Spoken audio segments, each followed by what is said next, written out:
Shalom, shalom, Israel, shalom.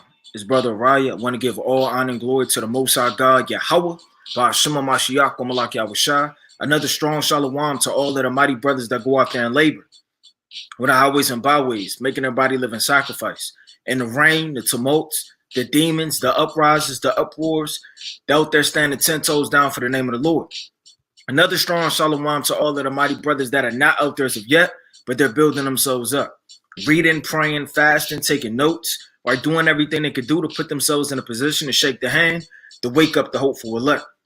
Another strong shalom to all of the mighty Akwaf in this thing, sincerely reverencing their husbands, being teachers of good things to the children at home, being quiet, shamefaced, submissive, loving, steadfast, cooking, sewing, cleaning, doing all of the righteous acts of our foremothers on fire for the Lord. Another strong shalom to all of the mighty Akwaf that are not married as of yet, but they're building themselves up, reading, praying, fasting, being shamefaced, doing everything they could do to magnify the Most High and his beloved son Yahushua. Another strong shalom to all of the mighty children in this thing, right? Zealous, on fire, reading, praying, fasting, abstaining from all lust, concupiscence, and peer pressure, standing 10 toes down for the name of the Lord. And last but not least, another strong shalom to the 12 tribes scattered abroad, reading, praying, fasting, building up their faith, being zealous and on fire for the Most High, making their body live in sacrifice in the last days. Right, this is going to be an in-depth breakdown, right, on war on the earth. And when Yahushua comes back, how it's going to all take place, right? And I want to share my screen. Right, bear with me. And give me a strong con if you can see the screen, right?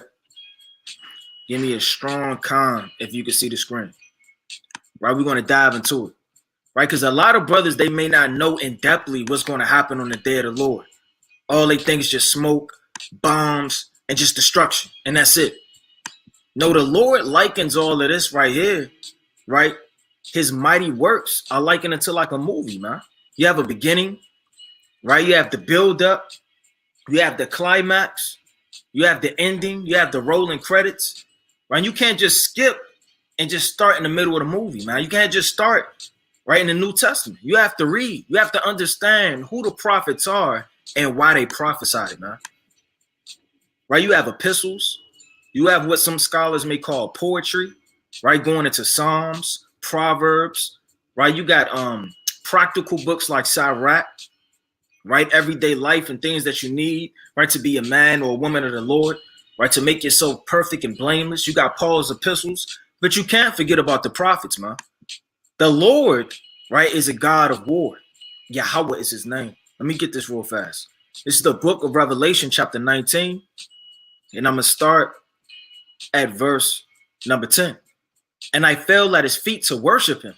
And he said unto me, see thou do it not. I am thy fellow servant and of thy brethren that have the testimony of Yahushua. Worship God, for the testimony of Yahushua is the spirit of prophecy.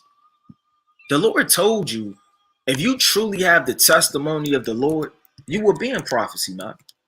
And you know who's the main people on earth that shy away from prophecy? Christians. They don't have the prophecies, nor the understanding, nor do they truly have the true testimony of the Lord. They don't even know the Lord. To know the Lord, you got to know as he walked, how he talked, the spirit he was in, the people he came to save, the wars he came to lead and be a commander over. That's prophesied in the Bible. Right? Let me get this real fast in the Greek. Right? That word testimony. Strong's G 3141, marturia. Marturia. Check that out. It says a testifying the office committed to the prophets. Check that out, man. It says the office. That's what a true testimony is, man. How can you testify about the Savior and you're a Christian apologist? How can you testify about Yahushua and you're in your grandmother's church? How do people call themselves in the testimony? Let me give my testimony. Let me testify.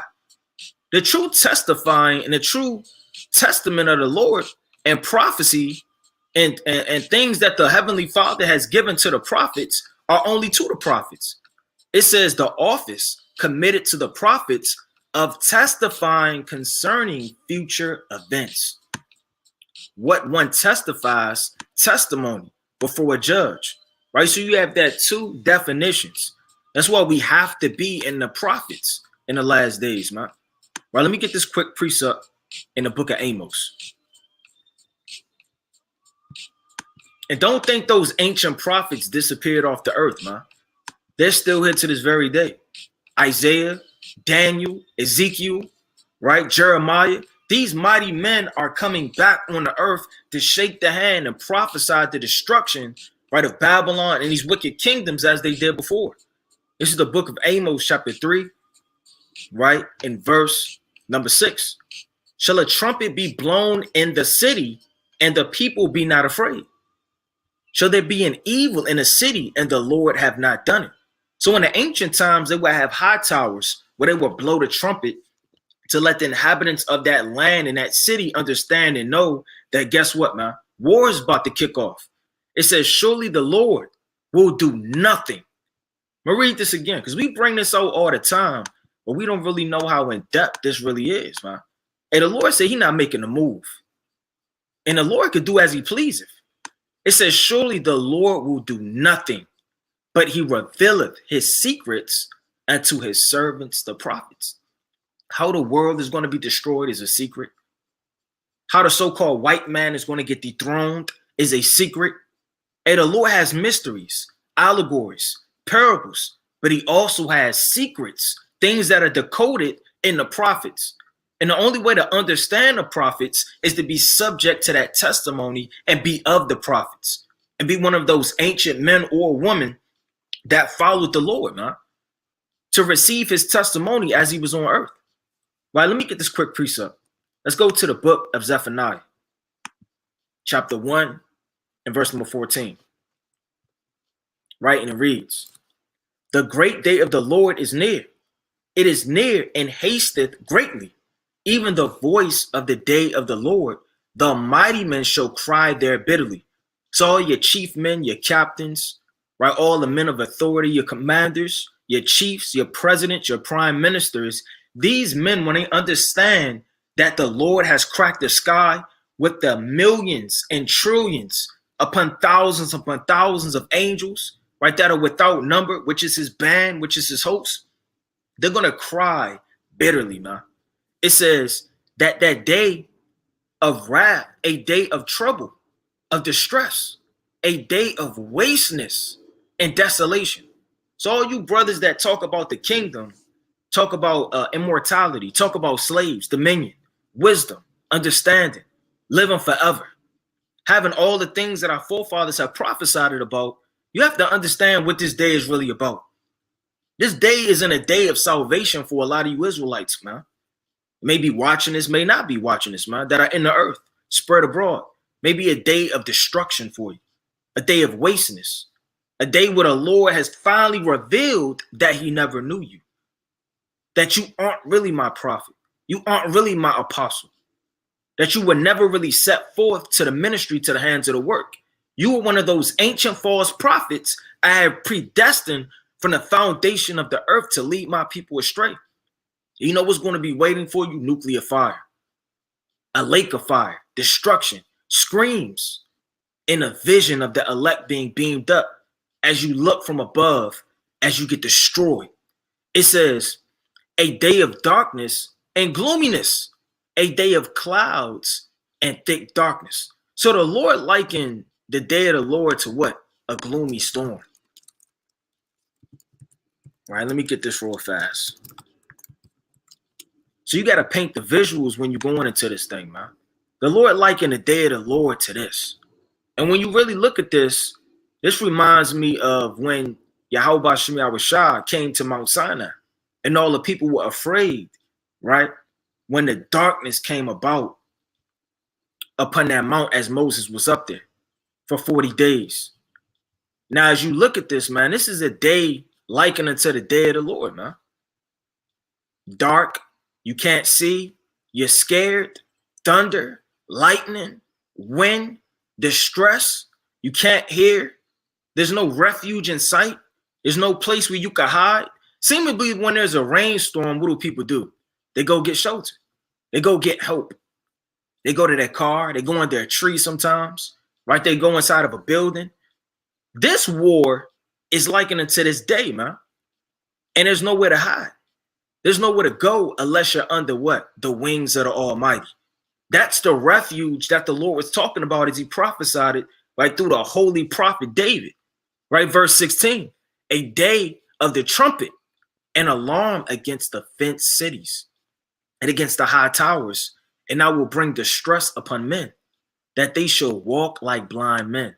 The walking like blind men isn't physical where you're walking around blind. The blind men means you're going to be confounded. You're not going to know which way to go, what to do. A lot of men may say, I'm going to call them upon the name of the Lord in that day. But think about it, man. If a bomb went off right now in your city, the lights went off, there's an EMP attack, and all you see is screams, and all you see in your apartment building and or your street are people running crazy. You know what your mind is going to do? 9 times out of 10, right? That one is the elect that's going to do the opposite, but you're going to be frantic. You're going to be scared. You're going to grope around as if you don't know where you're going, what to do. You need to be led. You're scared, and you're in a position to where you don't know where you're going. It says, because they have sinned against the Lord, and their blood should be poured out as the dust. It's like as dust, and their flesh as the dung. Neither their silver nor their gold should be able to deliver them in the day of the Lord's wrath. That's not talking about you give the Lord a recompense. You give the Lord 7,000 talents of silver, right? You could pay the Lord. That's not what that's talking about. When it says neither silver nor their gold should be able to save them, meaning the underground bunkers, their shelters, their trust in all of the weapons that they have hoarded up, all of their guns, their choppers, their bug out bags, right? Their houses, right? Their escapes, their getaways, their secret land, all of the things where they have put their money into shall not be able to deliver them, huh? You think a boat going off in the middle of the sea could be able to deliver you from the Lord's wrath? And the Lord said in the book of Amos, the 9th chapter, right? Let me get this real fast. There's nowhere you could go. Though you climb up to heaven, though you go to hell, when the Lord sent his innumerable amount of angels, they're either going to save you or destroy you. This is the book of Amos chapter 9 and verse number 2. Though they dig into hell, then shall my hand take them. So oftentimes we think about the day of the Lord, we just think of bombs. They're actually going to be angels destroying you, man. It's not just thermonuclear warfare. The Lord is going to send his angels to destroy you also, man.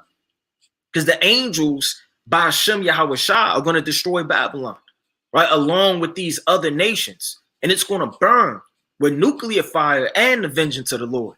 The same way it rained down on Sodom and Gomorrah. This place is likened unto Sodom and Gomorrah. It says, though they climb into heaven, thence will I bring them down. Right? So if you dig underground to an underground bunker, a shelter, a place to where you feel like you're safe, the Lord says, then shall my hand take them. What is the hand of the Lord? Those are the angels. Don't let the angels be hunting you, man. If the angels are hunting you, you cannot escape. There's not a place that you could go upon this planet, upon this earth, where you're going to escape the Lord's vengeance. Let me get this quick precept real fast in Psalm chapter 25.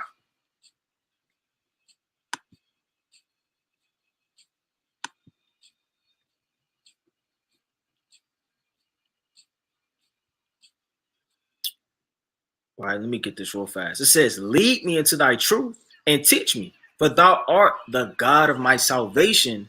On thee do I wait all the day. Right? So the Lord said, lead me, meaning protect me, guide me in those days. It says this, though they climb up into heaven, thence will I bring them down. And though they hide themselves in the top of Carmel, I will search and take them out thence. And though they be hid from my sight in the bottom of the sea. The Lord said, even if you're in the bottom of the sea, it's still no place where you can escape. It says, thence will I command the serpent, and he shall bite them. So it's going to be a day of what? Of vengeance, of wrath, of destruction. Right? Let me get this real fast. Let's go to the book of Habakkuk. It's the mighty book of Habakkuk, the 3rd chapter. It's Habakkuk chapter 3, right? And verse number 1. I'm going to start at 2. O Yahweh, I have heard thy speech and was afraid. O Yahweh, revive thy work in the midst of the years. In the midst of the years, make known in wrath, remember mercy. God came from Teman, and the Holy One from Mount Paran, Selah. His glory covered the heavens, and the earth was full of his praise. Now, when you read this, when it says his glory covered the heavens, the glory of the Lord covering the heavens are a multitude of angels. The angels are going to cover the entire earth. When it says every eye shall see him in the book of Revelations, the 1st chapter, it's not talking about they're going to see the Lord in the middle of the sky, just floating with his hands open, ready to save you. That's talking about the exact opposite. The Lord is going to be in a big chariot, right? The biggest of them all, as a commander, leading the army. And all you're going to see are angels covered the sky, likened it to blocking out the sun to where it's a dark and gloomy day. This is the book of Revelation chapter 1 and verse number 7. Behold, he cometh with clouds. The clouds are the chariots, and every eye shall see him, and they also which pierced him, and all kindreds of the earth shall wail because of him. Everybody keep talking about the day of the Lord, man. Right? And the nations are already sued. Right? If Habakkuk was scared for the day of the Lord, even Job said, hide me from thy wrath. Daniel fainted, right? And his bones were sick. Ezra damn near fainted when he heard the prophecies and the visions of the Most High. How much more you? You got to start fearing the Most High in the last days, man. The Most High is not some made up being that just loves all day. The Lord is coming to kill. Not just these nations. He's coming to kill a lot of Israelites. And if brothers don't wake up to this truth, and I'm not talking about wearing a beard and having fringes on. Wake up to your nationality. Become in the Lord's army. Be a soldier.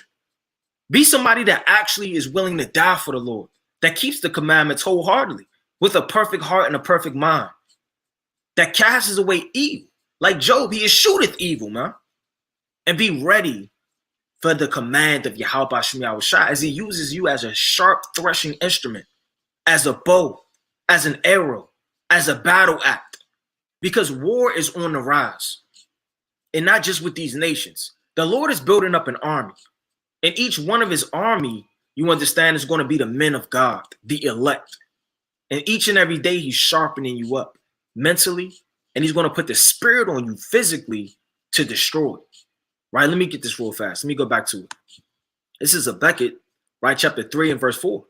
And his brightness was as the light, and he had horns coming out of his hands. Hands represent strength and action. You know, by my hand have I delivered the children of Israel.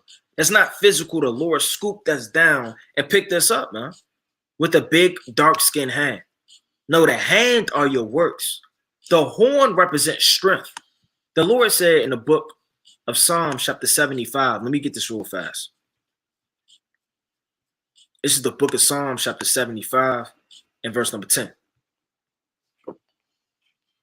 Right, let me get this real fast. It's the book of Psalms chapter 75 and verse number 10.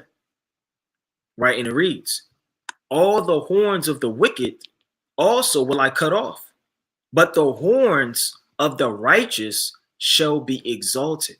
The Lord said he's going to do what? He's going to exalt the horn, you understand, of the righteous.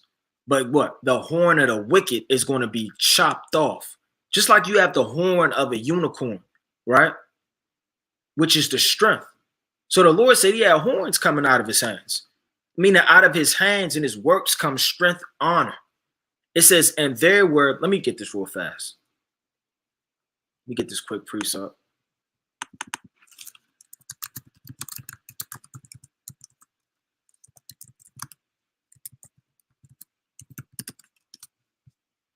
It's the book of Micah, right? Chapter 4 and verse number 13. It says, arise and thresh, O daughter of Zion, for I will make thy horn iron. So our strength in the day of the Lord is going to be unpierceable. right? Stronger than any element that the Lord has created, iron. And I will make thy hoof brass, and thou shalt beat in pieces many people, and I will consecrate thy gain unto the Lord, and their substance unto the Lord of the whole earth. Right? So the Lord said this in verse number 5.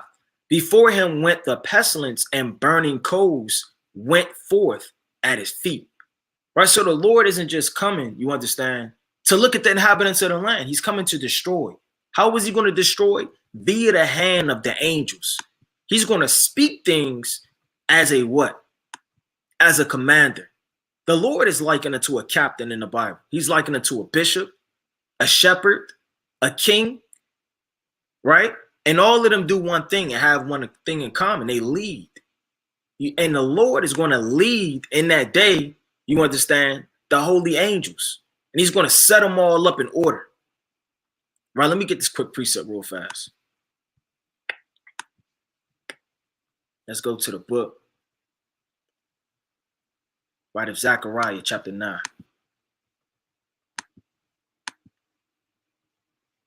Now you have many kings on the earth, righteous kings. You have Hezekiah, right? You have David, Judas Maccabeus, right? He was a commander, right, in that army, likened, you understand, as a lieutenant and a ruler, right, and a king, right? But he was a priest, right? But nevertheless, these men led those battles. And as you lead a battle, you're either going to lead it uprightly or you're going to lead it wickedly, man. Right, let me get this real fast. This is the book of Zechariah, chapter 9, and verse number 12. Turn ye to the stronghold, ye prisoners of hope, meaning in the day of the Lord, when all hell is breaking loose, your refuge is going to come, which is what? Which is Yahushua. Now, a lot of men may say, well, what's going to be happening in the last days as bombs are kicking off? Right, we're going to touch on that, right, all throughout the lesson, most high willing. We're going to touch in depthly, right, as you go into the seals, the end of the seals, 7th, until you go into the trumpets, how that thing is going to kick off and transpire. But as in the last day, the Lord said, you know what? Even today do I declare that I will render double unto thee. It says, when I have bent Judah for me, filled the bow with Ephraim, and raised up thy son. Now it says, when I have bent Judah for me, who's bending you? Yahushua is. Yahushua is likened unto that mighty archer that's going to bend Judah. Ephraim, right, you understand, is going to be the bow. Meaning with the strength of the northern and southern kingdom, the Lord is going to raise us up as an army to destroy, right, the Edomites. O Zion, against thy sons, O Greece, and has made thee the sword of a mighty man. Check this out. And the Lord shall be seen over them like a what? Like a king does. Every king is going to foresee his army when they rise up, when they stop, right? And every commander, look at Joshua, man. Joshua stretched forth his hand, they went to war. He withdrew it, they stopped in battle. He told them when to bow, you understand, and crouch and crawl, when to rise up in the middle of the night, you understand, that even at the breaking of the day, right? He's going to give orders, right? It says this, and his arrow shall go forth as the lightning, and the Lord God shall blow the trumpet. When you blow the trumpet, that's the alarm for war. Yahushua is going to blow the trumpet, right? That doesn't mean he's going to whip out an in-depth chauffeur physically, right? He's going to stand on top of his chariot, right? The Lord is going to blow the trumpet, meaning he's going to prepare his battle. As he sets everything in array, even though the angels are perfect, the angels don't sin, the angels aren't wicked, the angels don't necessarily have to be moved like this and move like that. They know the will of the Lord, right? You can read about in Ezekiel, the 11th chapter, as the spirit of the Lord was above them, so went, you understand, the chariot, the cloud. It says, and shall go with whirlwinds of the south. So the Lord's going to set his army array, and the Lord of hosts shall defend them, and they shall devour and subdue with sling stones, and they shall drink and make a noise as through wine, and they shall be filled with bowls and the corners of the altar. And the Lord their God shall save them that day as a flock of his people, but they shall be as the stones of a crown lifted up as an ensign upon the land. Right, so that's how the Lord is going to save this, right? Let me get this real fast back in Habakkuk, the 3rd chapter. Verse 6, he stood and measured the earth. So when Yahushua comes back, we already see spiritually he's going to set up the army, right? He's going to blow his trumpet. He's going to put everything in order. He's going to stand and he's going to measure the earth. He's going to understand what needs to be destroyed and what is going to be saved as a remnant of these nations to be put in captivity and slavery. Every nation isn't going to be utterly wiped out. You have Babylon the Great, which is going to be utterly wiped out. But that doesn't mean that other nations are going to be utterly wiped out. It's going to be one big bomb, kaboom. Right, next thing you know, right, there's 4 Edomites laying around somewhere in Babylon that kind of made it. We scoop them up and take them to the kingdom. Every Edomite, right, is going to be destroyed. Now, when it talks about underground bunkers and different things like that, right, what is that going into? We're going to touch on that too. It says he stood and measured the earth, and beheld, he drove asunder the nations, and everlasting mountains were scattered, perpetual hills did bow. Meaning the higher nations and the lower nations did bow before his presence and were destroyed. His ways are everlasting. I saw the tents of Cushan in affliction, and the curtains of the land of Midian did tremble. Was the Lord displeased with the rivers? Was thine anger against the rivers? Was thy wrath against the sea, that thou didst ride upon thy horses and thy chariots of salvation? So when the Lord, how do they liken the Lord, man? Let me get this real fast. Right? This is how they like the Lord, man. As an effeminate Edomite riding upon a horse, man. That's not how the Lord is coming back. He's not coming back as an Edomite on a horse. Right, let me get this real fast. The horses are the chariots. Now, the Lord is going to come out of a very large, what the world calls UFO. He's going to come to earth. And his horses and his horsemen are the angels. And he's going to have so many horsemen that it's going to block out the sun, and it's going to be impossible to see him as he comes to earth. And he's going to set up all of the angels, right? And there are many types of angels, right? Let me get this real fast. The Lord is going to lead everything. It's not just going to be random, just random zaps and random kills everywhere you go. Right, let me get this quick precept. Let's go to the book of Psalms, chapter 77, verse 20. The Lord does everything in order. This is the book of Psalms, chapter 77, verse 20.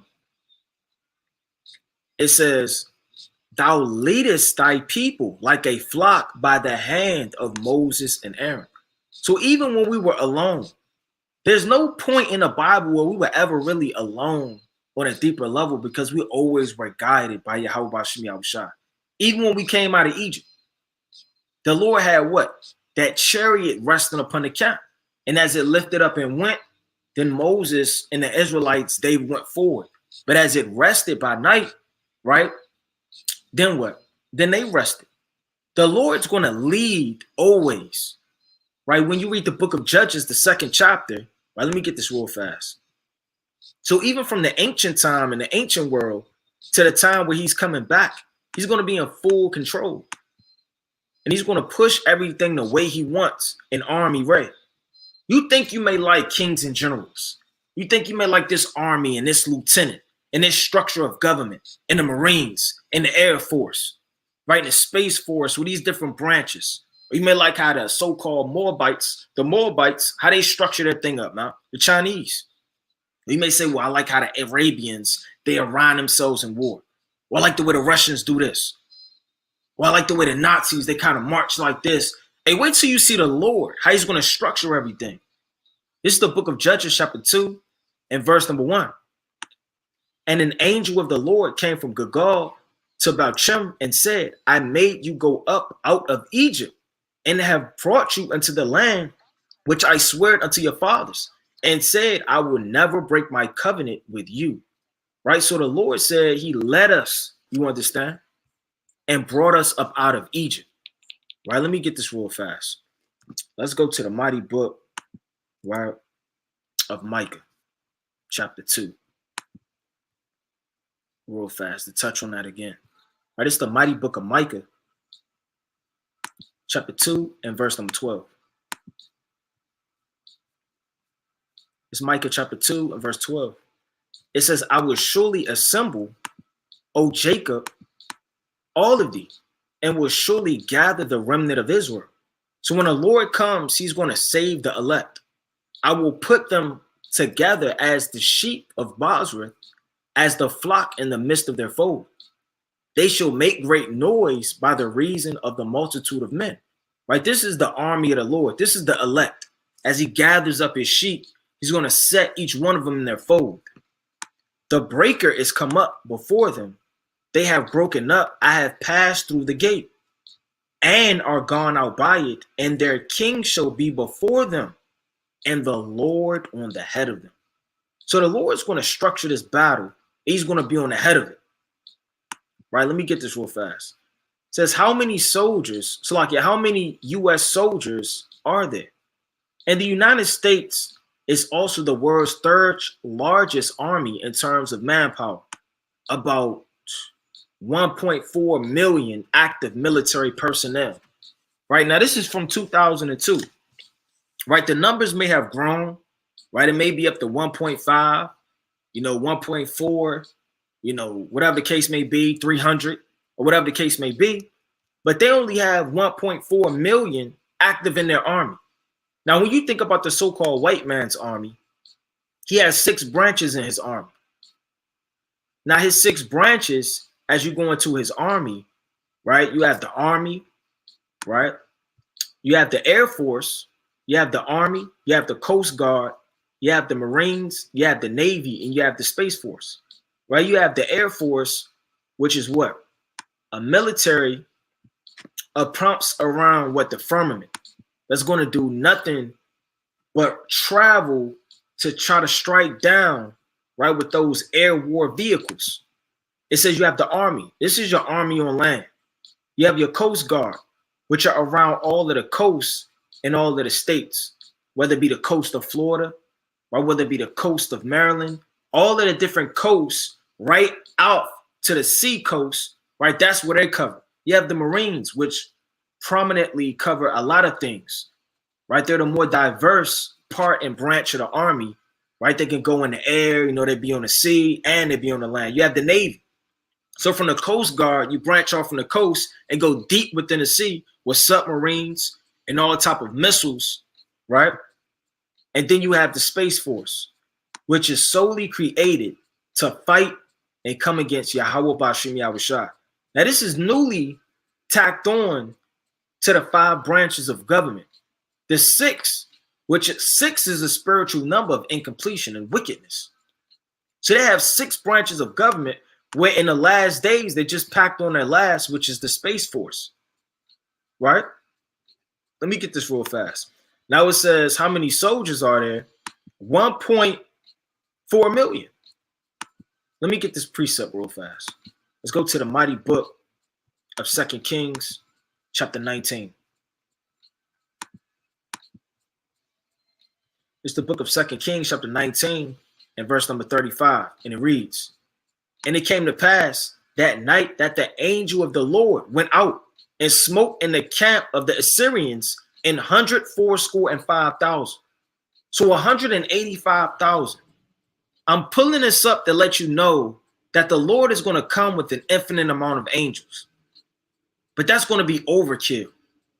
I'm going to show you in the scriptures and by his military that Yahushua is going to outnumber the so-called white man 1,000,000,000 to 1. Not only is he going to outnumber him, they're going to be setting up their army different from the Lord, how the Lord is going to set up his army. And the Lord's strength of his army is going to beat the so-called white man, right? 7 to 1. It says, and when they arose early in the morning, behold, they were dead corpse. So let me pull out a calculator real fast. Right?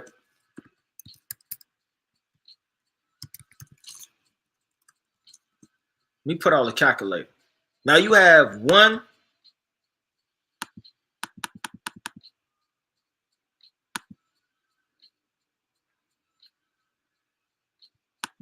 get this real fast. Right, you have 1.4 million. Now you have 1.4 million, right, that's in the army right now, active on duty, so-called. But the Lord, it says, and it came to pass that night that the angel, it didn't say 15 angels, it didn't say a million angels, it didn't say 35 angels. One angel in the Lord's army defeated 185,000 of the Assyrians in their army. You know how many men 185,000 is? That's a vast number. That number could take over a city. That number could take over certain states, man, smaller states. That number is a very, very big number. And one angel destroyed that many men. So if you have 1.4, when you're going into it, right? And one angel can defeat 185,000, right, of the Assyrians and or any nation, then when you really do the math, let's divide that by 8. Look at that. It's around 175,000, right? Now we're a little short, right? Let's go to 9. Let's get that real fast. All right, let's do the math. All right, Salaki, bear with me.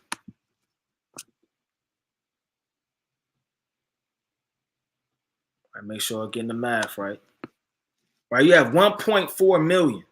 Let's divide that by 9. Right? Let's see, 55. Salaki, bear with me.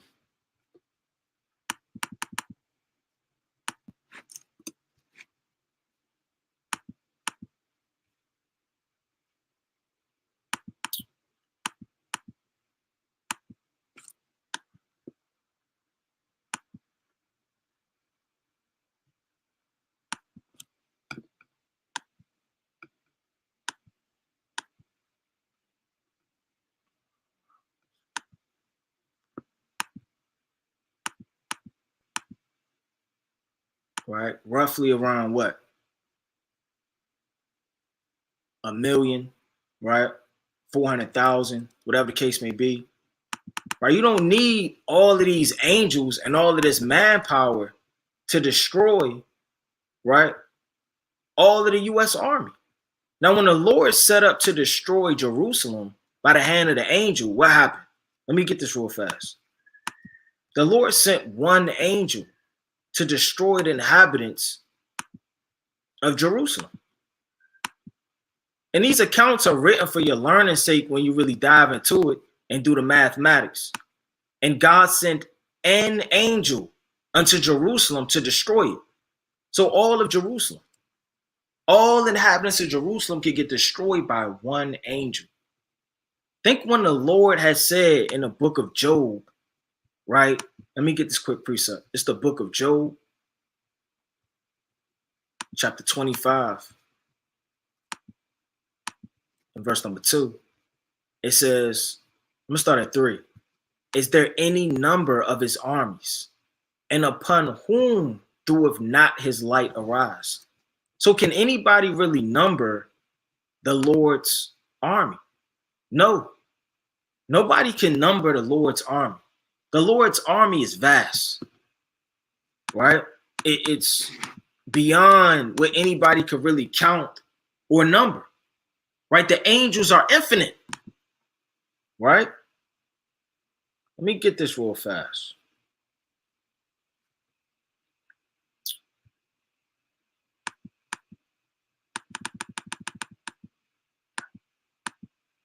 All right, let me get this real fast.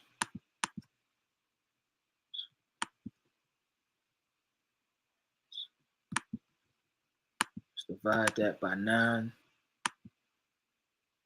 All right. Do this one more time through the Spirit.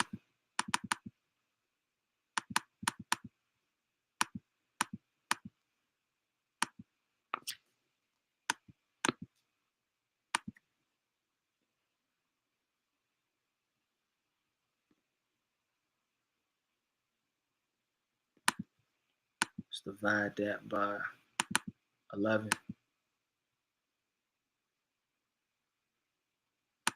Okay, con. Let me get this quick precept. Let's go to the mighty book, right, of Psalms. Let me get Psalms chapter 35. So roughly when you dive into the mathematics, it's not going to take a lot for the Lord's army to destroy the so-called white man's army. All right, let me get this real fast. It says, let them be as chaff before the wind, and let the angel of the Lord chase them. And then the Lord has different angels which are powered over different elements. He has an angel that stands in the sun. He has an angel, he has an angel which are parabolic to destruction. Right? And an angel that chases you. Right? So you have these different angels that are going to be in these different parts. So, I mean, you're not going to be able to stand up against the Lord's army. And there's different rankings of angels. You have stronger angels than other angels. Every angel not the same under the archangels. And then you have another ranking of angels. Right? When you go to Zechariah, the first chapter, this is Zechariah chapter 1. Right? And I'm going to start at verse number 8. And I saw by night, and behold, a man riding upon a red horse. This is an angel. The red horse rides a chariot, and he stood among the myrtle trees that were in the bottom, and behind him were the red horses speckled and white. So behind this one angel are other angels speckled and white, right? Other bands. It says, then said I, O my Lord, what are these? Meaning, what am I looking at? And the angel that talked with me said unto me, I will shew these what these be. And the man that stood among the myrtle trees answered and said, these are they whom the Lord hath sent to walk to and fro through the earth. Right? Meaning the angels are coming back and forth. You have Jacob's ladder. They're going up and they're coming and they're descending down. They also are coming and then they're leaving by evaporating and coming about and spreading from other chariots and other chariots. Right? So they're coming from to and fro, walking from up and down in the earth. And they answered the angel of the Lord that stood among the myrtle trees and said, this is the point. We have walked to and fro through the earth, and behold, all the earth, right, sitteth still and is at rest. And the angel of the Lord answered and said, O Lord of hosts, how long wilt thou have mercy on Jerusalem and the cities of Judah, which thou hast had indignation, right, these 70 years, right?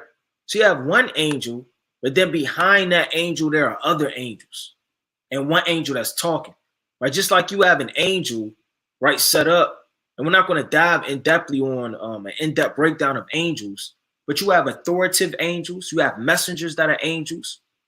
He has certain angels like Micah, which are over war, right? Let me get this quick precept. Let's go to Revelation, right? Let me get this mighty book, Revelation chapter 16, and I want to start at verse 5. And I heard the angel of the waters say, so that angel solely over the waters. But does that mean that this angel needs 100 million other angels to stand over the waters with him? There is one angel set present over the waters that the Lord has created. The sixth part. It says, and I heard the angel of the water say, thou art righteous, O Yahweh, which art and was and shalt be, because thou hast judged thus. One angel alone can kill over 185,000. All right, let me pull out that calculator one more time.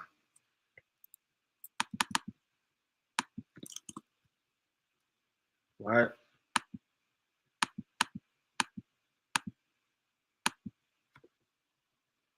All right, you have 185,000. Let's times that by 9. Right? If you times that by 9, right, you get 1.6. Now, 1.6 is over 1.4 in his army. Over 9 angels alone by doing math, is able to take down the U.S. Army as of now. You don't need 1,000,000 angels. Just 9 angels alone. Now, if you did 185,000, right? Now, if you times that, let's say by 10, right? You are well over 1.4 of his understanding of what he has in the army. Now, you may see what are other branches. The U.S. Army is the highest grossing branch of the government. There is no part of the government that's higher than the U.S. Army as far as soldiers and as far as manpower. Under the U.S. Army, you have all of the other ones where they fit in. So that 1.4 million is the highest number you're really going to get. Now, if you put on top of that maybe another 2 million, maybe 3 million, sum it up to 5 million, right? Whatever you want to do, that's still not going to be close to the number of angels that the Lord is coming with. If you can't number the armies of the Lord, and 10 alone can take down the U.S. government, you got to really ask yourself, how dreadful is really the day of the Lord going to be? How much fire is really going to be sent down to destroy these enemies? How brutal is this beating going to be? How sharp are these? And not only can 10 angels take down, right, the U.S. Army, but how much more skillful are these angels in war and Yahweh Shem Yahushua than the so-called white man? Now, let me touch on this real fast. Now, you have so-called neutral countries. These neutral countries are going to be countries that are not going to be necessarily in the wars. They're going to be different Edomites and other nations and remnants that are going to be saved for slavery. It says a neutral country is a state that is neutral toward belligerents in a Pacific war or holds itself as permanently neutral in all future conflicts, including avoiding entering into military alliance. So you have certain nations, they're on the fence. They're just watching, as you say. Right, we're on the fence. We're not with the so-called white man. We're not with the Russians. Right, we're not with the U.S. government. Right, we're not with the Moabites. Right, we're not with the Ammonites. Right, we're with Yahweh Shem Yahushua. And such as NATO, right, the North Atlantic Treaty Organization, SISTO, and SCO, right? Now, when you dive into these, I want to touch on this real fast.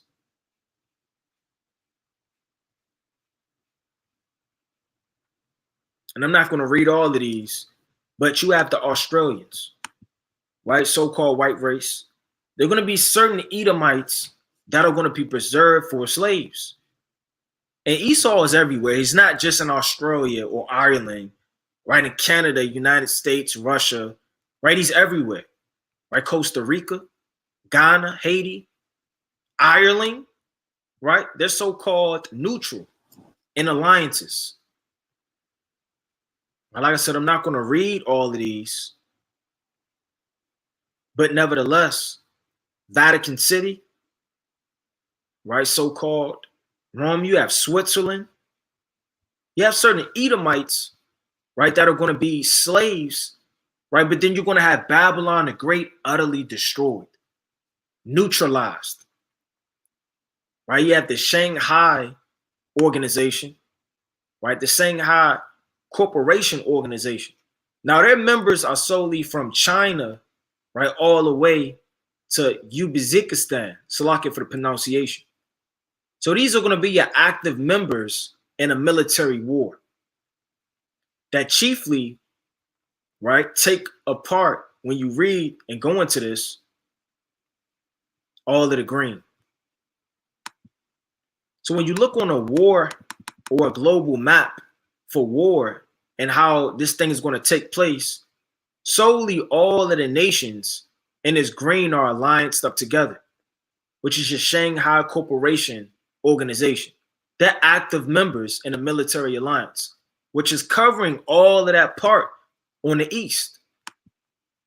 Right? You have what they call, right, SISTO, Collective Security Treaty Organization.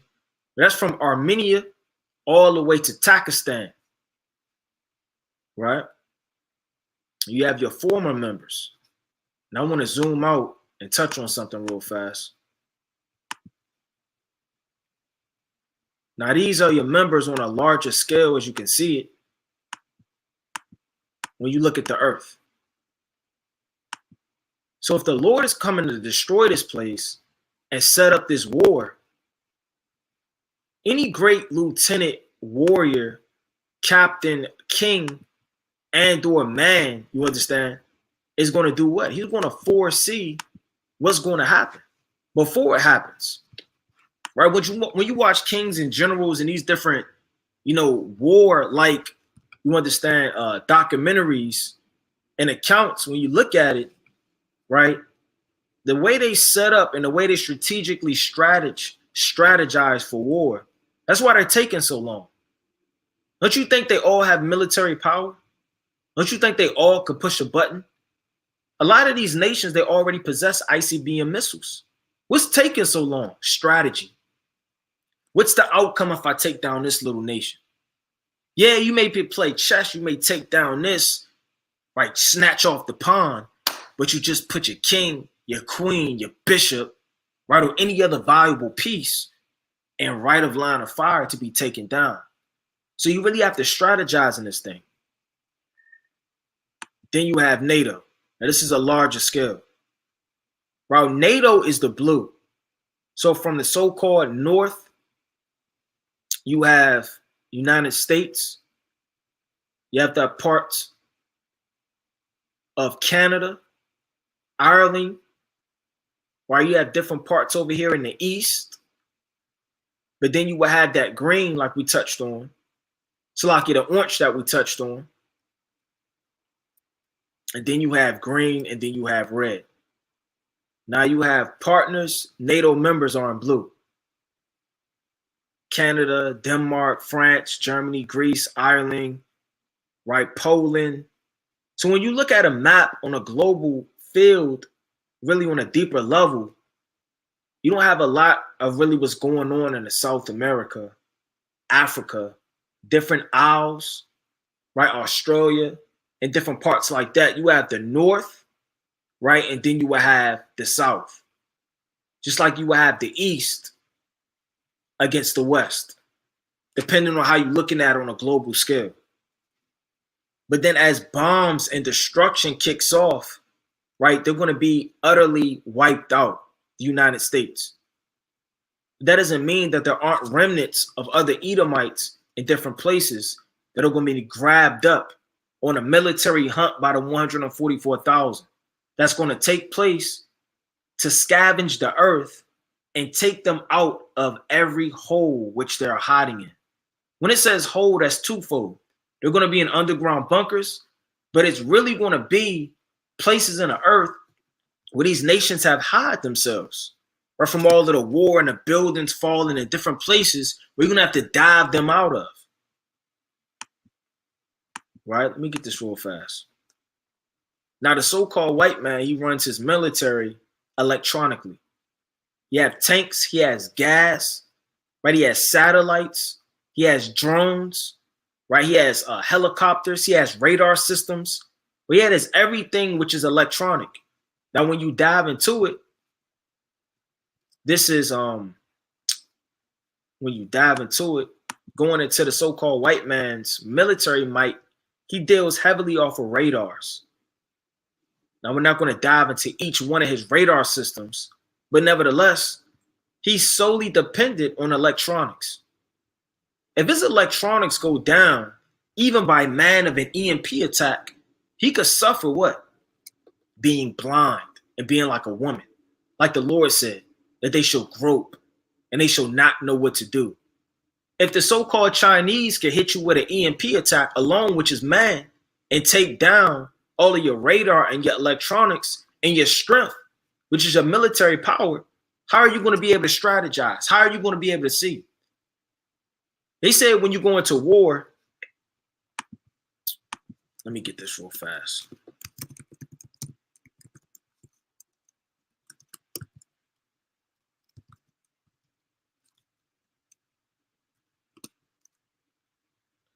Christopher Columbus died in Spain in 1506 without realizing the scope of what he did. He had discovered Europe, Slovakia, the known world, which riches. Let me get this real fast.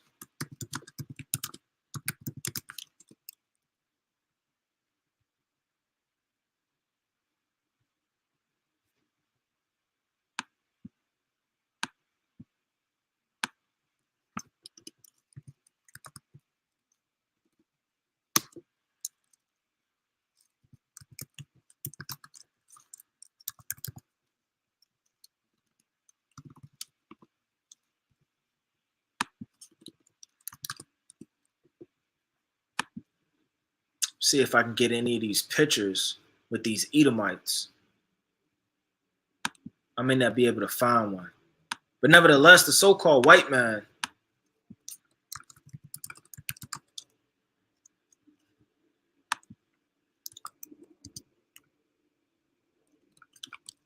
see if I can find this. See, they don't want to show it. They don't want to pull it up. Right? I'm not going to spend too much time looking for it. But these different colonizers, they used to have scopes. Right? Let me see.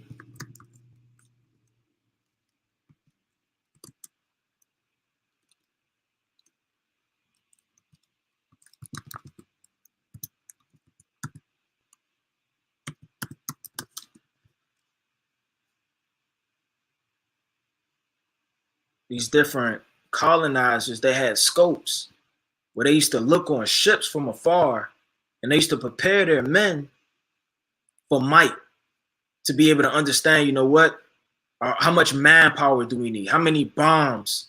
How many different things are we going to use, right, as they went to war? Your modern day scope is a radar now. The system that they have to look, right, to see what the hell is going on from the east to the west as they conquer and go over different terrains, right? Different borders, different ships, different parts of the earth. That's your modern day scope.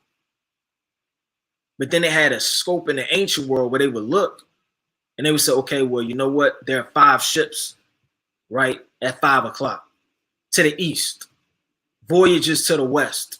And as they conquered these things. But your modern day scope now is your radar system. Now, if an EMP attack could take you down when you're solely dependent off of these things, how much more in the day of the Lord, man? When everything is darkened. It says when, Slakia, denotated an EMP weapon produce a pulse of energy that creates a powerful electromagnetic field capable of short-circuiting a wide range of electronic equipment, particularly computers, satellites, radios, radar receivers, and even civilian traffic lights. So an EMP attack could take down everything, right? It's not just going to be, right, just bombs everywhere. So when these nations start to go down, they're going to go down slowly. EMP attacks are going to hit the earth, and the military and the strength of the so-called white man is going to debase day by day. It's not going to be even as if he's going to be as strong as he is now in the day of the Lord. When these EMP attacks and they start hitting off all of these U.S. soldiers, because World War III is going to already be taking place on the earth before the Lord gets on the earth, right, for the Battle of Armageddon. There's going to be more dead U.S. soldiers, a weaker economic system of trade and coming in and out of America, right? The radars and all of your systems and your satellites are going to be going down as this thing kicks off. So by the time the Lord actually starts to destroy, what leg are you going to have to stand on? Let me get the book of Nahum. Let me get this quick precept. It's the book of Nahum, chapter 2. And I'm going to start at verse number 12. The lion did tear in pieces enough for his whelps. The lion is the so-called white man. Now, when you dive into it in context, right, at 612 BC, right, you have the ramsack of Nineveh, right, by the Babylonian Empire. and came and took down the capital of Assyria and destroyed them and beat them small as dust into pieces. But in the spirit, the lioness are all of these so-called leaders in the U.S. government, all your high men of military might, did tear in pieces enough for his woes. I mean, there's generations that came after him and strangled for his lioness and filled his holes with prey. Meaning all the different places of the earth, we have museums, you have safes, you have strongholds and places where you have taken all of the children of Israel's wealth and all of the ancient things and dens with ravening. Behold, I am against thee, saith the Lord of hosts. I will burn her chariots in the smoke, and the sword shall devour thy young lions. The young lions are the men that are going to be left of the nation, that are coming out after you go to war. And I will cut off from the prey from the earth, and the voice of the messenger shall no more be heard. And there are no going to be any more messengers that come in and out to let you know what's going on in that city.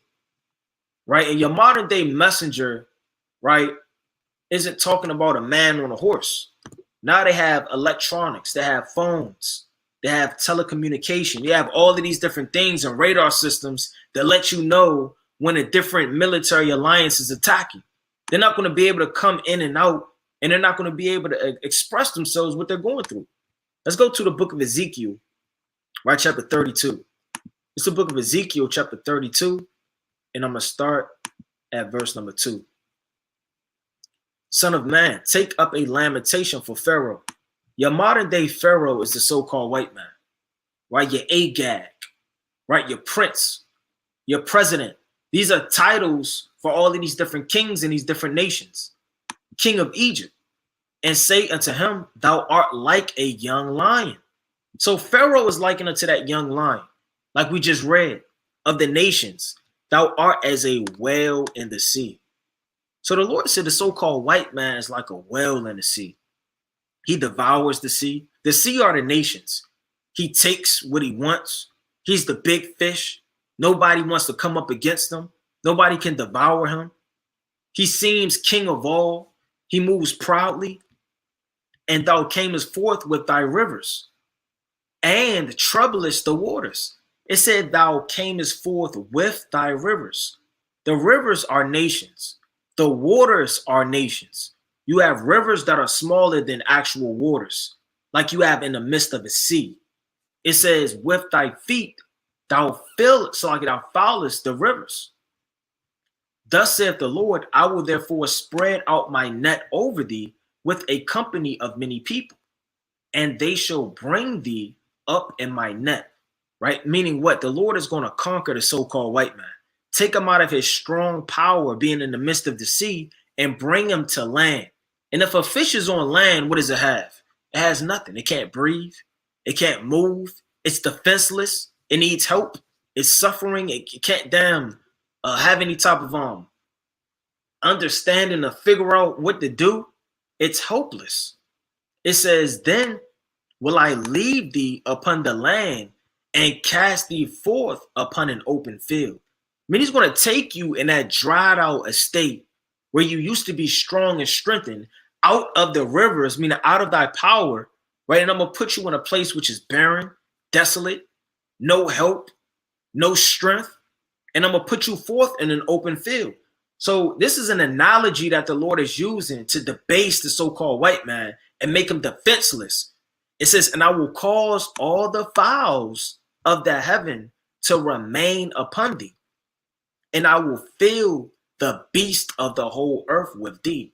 The beast are the nations, meaning these nations and the so-called white man's strength and authority are going to devour him when he's weak, when he has no strength.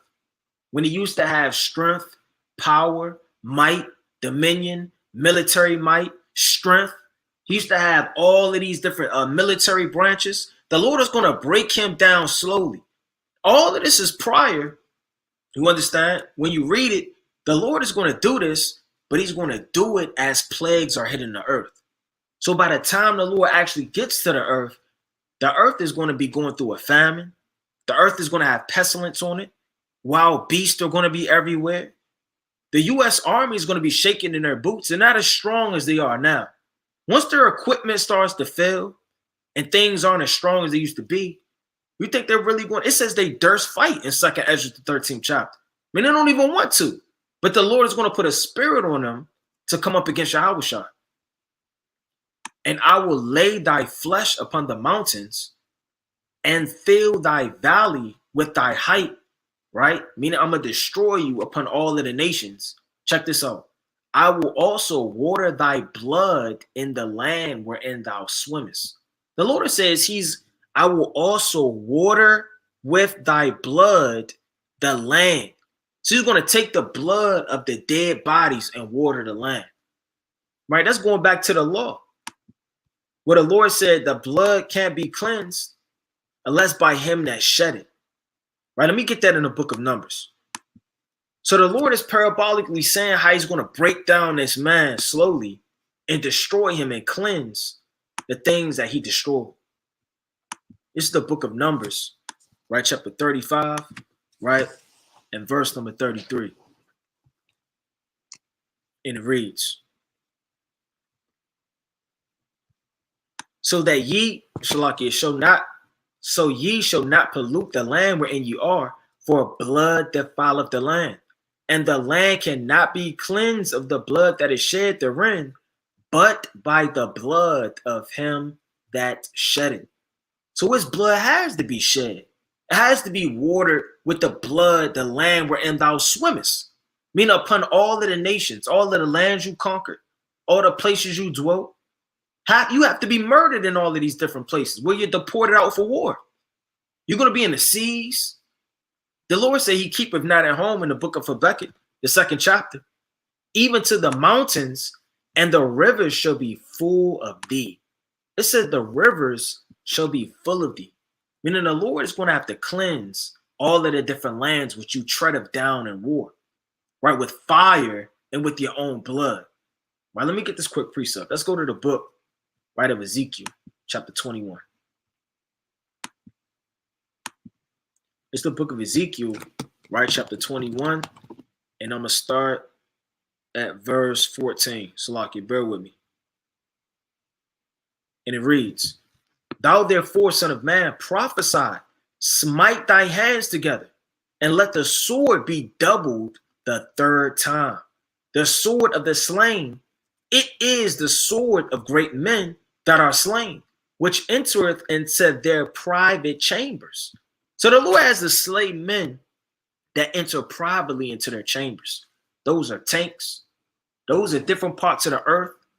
Under the so-called White House, you have chambers. You have to shake your hand and smite it together, for the sword is doubled a 3rd time to slain those great men which are entered privately right into their chambers. I have set the point of the sword against all their gates. And that's a military talk for war. You have the strongholds of the city, and you have all of the gates of the entering into. The Lord said, I have set the point of the sword against all their gates, meaning all the appointed places to enter in and out of a city, I have closed off with the sword. Meaning the angel was literally going to be on every port, right, from the east to the west, from the sun, right, way to the moon, from the part of the earth, right? The angels are going to be everywhere. And we just went into the mathematics of it, right? 8 angels alone could take down the U.S. government, the army, right? The Marines are lower than that. The Coast Guard is lower than that, right? And all of the military branches are lower than that. These nations are defenseless. They're hopeless. And it's not really going to be a war. But for the liking of the Lord's arm and his strength, the same way he delivered Pharaoh, so like he delivered the children of Israel from Pharaoh and destroyed Pharaoh in the midst of the sea, is the same way he's going to have his mighty hand. The Lord didn't have to do all of that, man. Think the Lord had to rise up all of the waters? You think he had to have Moses part the staff like that, man? You think all of that had to take place? The name of the Lord had to be magnified. That's the whole point. Why the Lord does everything so grand. You think he really has to stop things in the midst of coming to bomb us, right? And beam us up in light fashion and we change in the air? This is all liking for man. He doesn't have to do those things. right? In the snap of a finger, the Lord could literally have us in the chariots or have us in our own line. You don't even have to have chariots. We're going to be looking down from the firmament as these things are kicking off and transpiring, right? Right, but let me get this quick precept, right? It says, I have set the point of the sword against all their gates, right? So every place is going to be set up against with all of their might, right? Let me get this real fast. Let's go to the mighty book, right, of Matthew, chapter 26. I'm going to get this quick account. It's Matthew chapter 26. And I want to get verse 51. It says, and behold, one of them which were with Yahushua stretched out his hand and drew his sword. Right? Peter took out the sword, he took out the dog, and struck the servant of the high priest's ear, Slaki, and smote off his ear. So Peter was walking around strapped. So the men that were around the Lord, what did they have on them? They had swords on them. They were men of might. They weren't just walking around friendly, healing everybody, man. They were walking. That was an ancient thing to have a sword on you, man, in a sheath. Then said Yahushua unto him, put up again thy sword into his place. For all they that take the sword shall perish with the sword. This is the point. Thinkest thou that I cannot pray unto my Father, and he shall presently give me more than 12 legions of angels? A legion is a term in the Roman Empire, which is a band of soldiers, around 3,000 to 6,000. Right? Now, if Yahushua could call on the Heavenly Father at any moment, and the Lord could send them 6,000 angels, so like a band of 12 legions, right? And the Lord could get over 72,000 angels at the drop of a dime. And you only really need 10. You only really need one to take down all of Jerusalem in 1 Chronicles, the 21st chapter. You only need one angel really to do certain things. But the Lord said, look, you don't think I could call upon the Lord, have over 72,000 angels round about me if I wanted to? And the Lord does things in light fashion, right? The Lord, hey man, the Lord could call 1,000,000 angels down if he wanted to. Let me get this quick precept. Let's go to the book, right, of Luke. Matter of fact, let me get John. Let me get the book of John, chapter 18. It's the book of John, chapter 18, and I'm going to start at 36. Yahushua answered, my kingdom is not of this world. If my kingdom were of this world, right, that's 2nd Esdras, chapter 6 and verse 9. For Esau is the end of the world, and Jacob is the beginning of it that followeth. So when Yahushua comes to establish the government on earth, that's going to be the kingdom of his world. It's going to be of this world. Right now, he came as a sheep. He's coming back as a lion. If my kingdom were of this world, then would my servants fight, that I should not be delivered unto the Jews. But now is my kingdom not from thence. So the Lord's mentality, if he had ruled, he would have servants. And in his mind, in another account, he's thinking about bands of angels. He's thinking about legions. He's thinking about an army. He's thinking about war. But he said it's not now. Now is not the time to set these things up. Now is not the time where this is going to kick off and transpire. Right? Let me get this quick precept. Right? Let me get the book, right, of Ezekiel. Right? Chapter 21. And I'm going to start at verse number 15 again.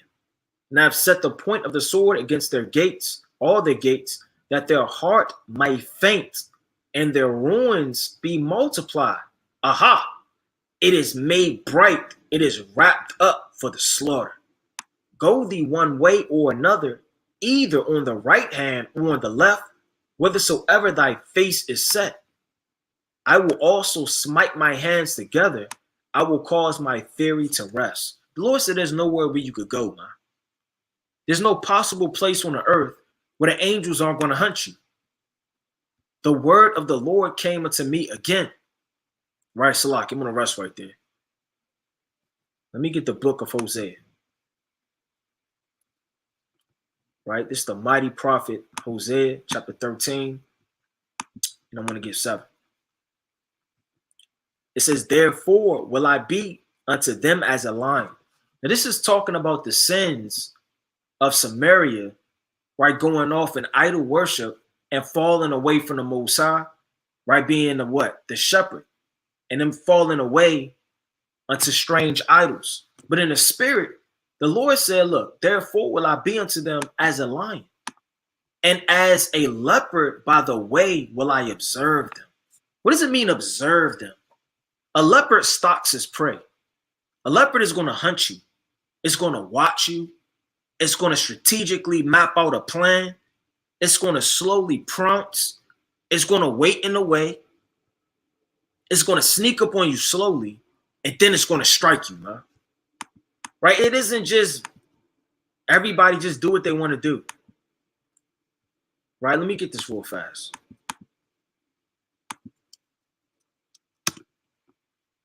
Leopards are very majestic animals that do a lot of pouncing. Lions, they do a lot of stalking. They watch you. They come out of nowhere. Right? I seen this video where this man was upon an elephant in India, and out of nowhere came this tiger and tried to jump on him, man. You didn't even really see the tiger. The tiger came out of nowhere. But that's how these animals are. They watch you and they stalk you, man. And they wait for the right opportunity and they pounce and they destroy. That's the mind that the Lord put into these animals that are predators. They hunt the prey. And that's going to be what the Lord is likened it to in that day. Let me get that real fast. It says, therefore will I be unto them as a lion, and as a leopard by the way will I observe them. I will meet them as a bear that is bereaved of her whelps. If you know anything about nature, these animals, they get very predatory, man. You come into a different, range or, something that's not yours. That's not yours. They'll pounce on you. They'll try to kill you. It says, and I will rend the call of their heart, and there will I deliver them like a lion, the wild beast shall tear them. So the Lord is going to rise up in that day as a fierce man of war. Right? Let me get that in Isaiah chapter 42 and verse 13. Right? This is Isaiah chapter 42 and verse 13. And it reads, the Lord shall go forth as a mighty man. He shall stir up jealousy like a man of war. He shall cry, yea, roar. He shall prevail against his enemies. So the Lord's going to be likened unto a madman. Somebody that just can't hold still, raging. Some would call somebody that kills a lot of people a serial killer, a madman, a serial arsonist. If you burn things with fire a lot, they'll call you an arsonist. Or if you set a whole street, a whole apartment building on fire or a neighboring city, they'll call you a serial arsonist, man. The Lord coming back to burn people with fire. Why are they not talking about this in church? Why are they not talking about that the Lord is sharpening his sword as we speak, man, to make a sore slaughter? He shall prevail against his enemies. I have long time holding my peace. The Lord said he is long time holding his peace, man.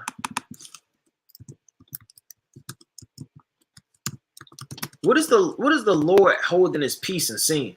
Rape, violence, butt breaking, cotton picking, strange, lewd, abominable witchcraft on the earth, blood sacrifices, nations mixing with nations, warlocks, strange revelings, parties, clubs, drugs, fentanyl, coke, trees, all of the abominations of the earth, demons. The Lord is holding his peace on the slaughter of the so-called Native Americans, from kidnappings and all manner of things that ought not to be spoken out loud, man. He is holding his cry from the elect, man. He is long time holding his peace. You don't think right now somebody's praying that the Lord don't destroy this place, man, while somebody else is praying that the Lord destroys this place?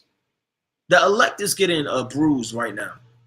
The elect somewhere in the earth just lost their job. Barely could pay their bills. Somewhere on the earth, somebody's afflicted. Somebody's crying. Somebody's destitute. Somebody's hungry. Look at her face, man. You think her face is enjoyable? They say a picture say 1,000 words. She looked like she want to cry. She looks sad. She probably haven't seen her father and her mother in 10 to 20 years. She's by herself. She may not have a husband.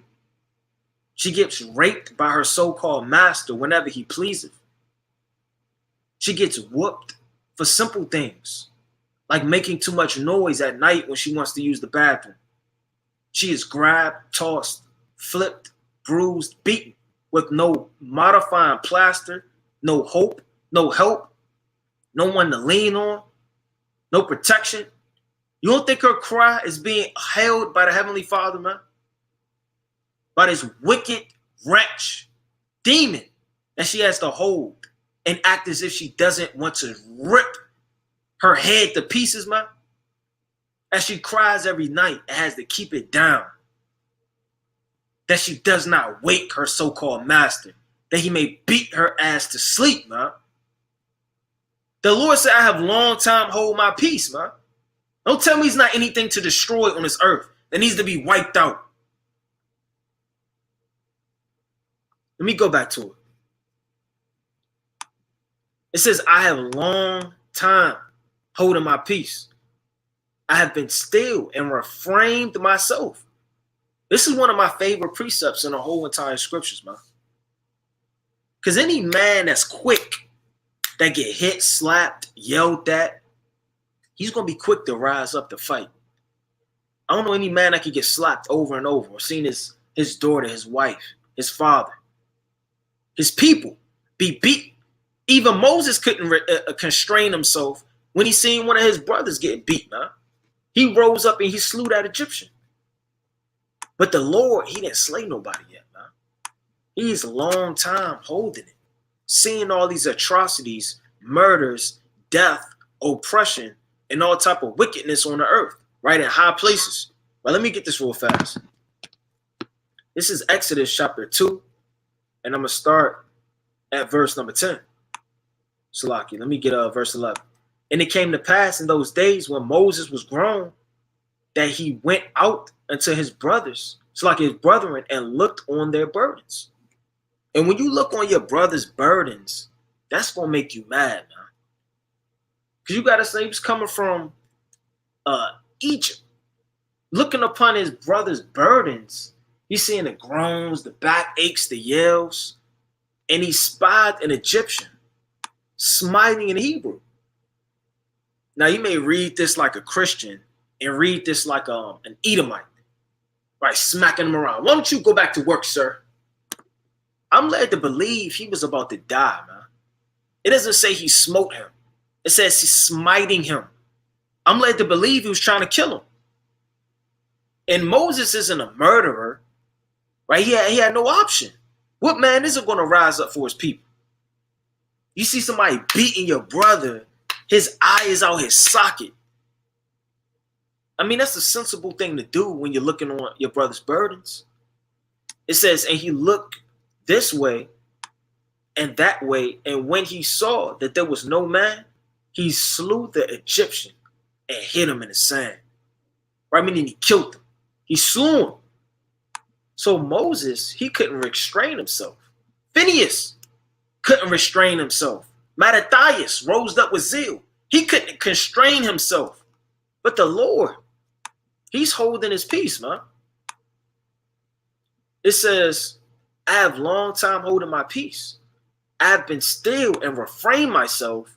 Now will I cry like a travailing woman. I will destroy and devour at once.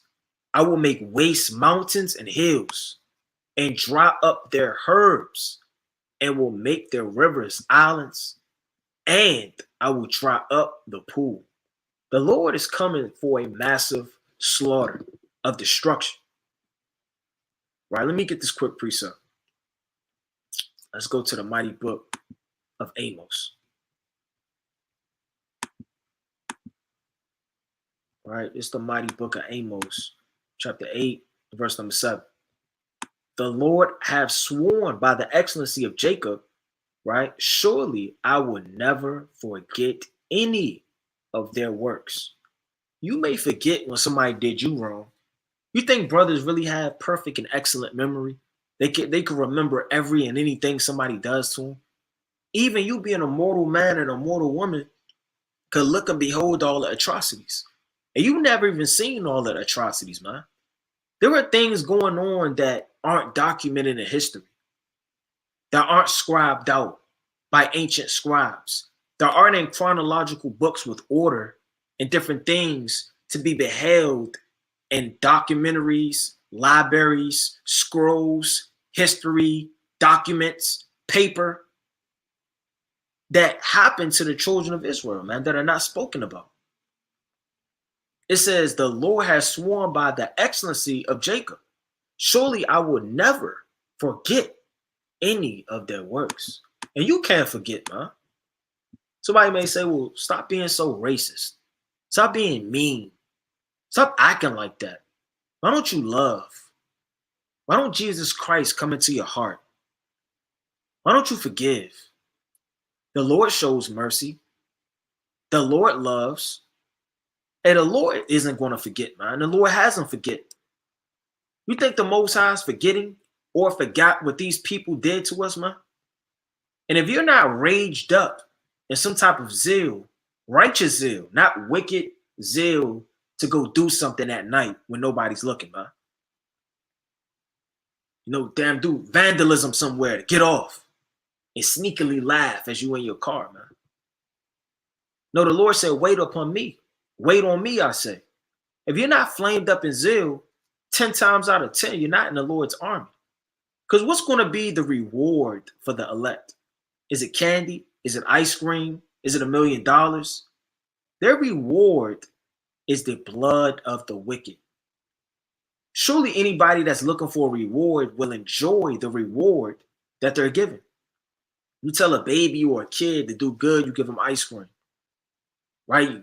You give your kids a reward of a basketball court in the backyard, a basketball, a football. You take them off for driving lessons when they do good because they yearn and they plead and their eyes are beholden and fixed on that reward. The reward of the elect, God's chosen people, the cream of the crop, the chief ones of the earth are going to be blood. Let me get this real fast.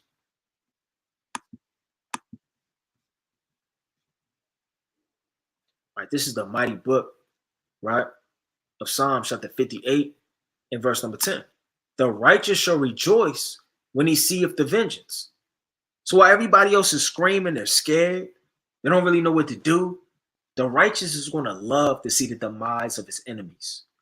He's going to love to see the so-called white man's empire going down. Even though you're in it, that's going to bring joy to your heart, man. It's not going to bring a fearful like mentality into your soul. The Lord said, woe unto them that be scared and affrighted, that be fearful hearted, man. The Lord not dealing with the fearful hearted. Judas Maccabees had ever sure confidence that the Lord was with him, man. These scriptures are supposed to comfort your heart, that the Lord has not forgotten about you. This is Revelation 21:8. But the fearful and unbelieving. Now, all you have to do is be fearful and unbelieving, and you're likened unto the same recompense of destruction to sorcerers and idolaters. says, but the fearful and unbelieving and abominable and murderers and whoremongers and sorcerers and idolatrous and all liars shall have their part in the lake which burneth with fire and brimstone, which is the second death. What do you have to be fearful about, man? Has not the Lord showed you through his servants, the prophets, over and over what he's going to do upon the earth? The Lord speak of what? Once, yea, twice, yet man believeth it not. You've heard it tonight, the Lord is going to destroy this place. You've read it for yourself. You've had dreams about it. You've talked about it day by day, right, to your brothers and sisters in the truth. You can't wait for it to happen. You go to Exodus, you read about a murder, destruction, right? The Lord destroying his enemies. You read Judges. You read Joshua. You read 1st and 2nd Maccabees. You read 1st and 2nd Samuel, right? You read 1st and 2nd Chronicles. You go into Isaiah. You go into Jeremiah. You go into Ezekiel. You go into Revelation. You go into many books of the Bible. And the Lord shows you over and over by patterns that I have your back. I'm going to save you. And I'm going to destroy this place. What are you fearful for? If you're fearful for in that day when the sky crack and you see your Savior coming with salvation in the thousands upon thousands, 10,000 times 10,000, which is over 100 million chariots in the sky. The Lord said in the book of Luke, the 21st chapter, look up for your salvation draweth nigh. You're going to have the part in the second fire, right? That's going to burn with brimstone and destroy you. Let me get the book of Ezekiel, right? This is the mighty book of Ezekiel, chapter 28.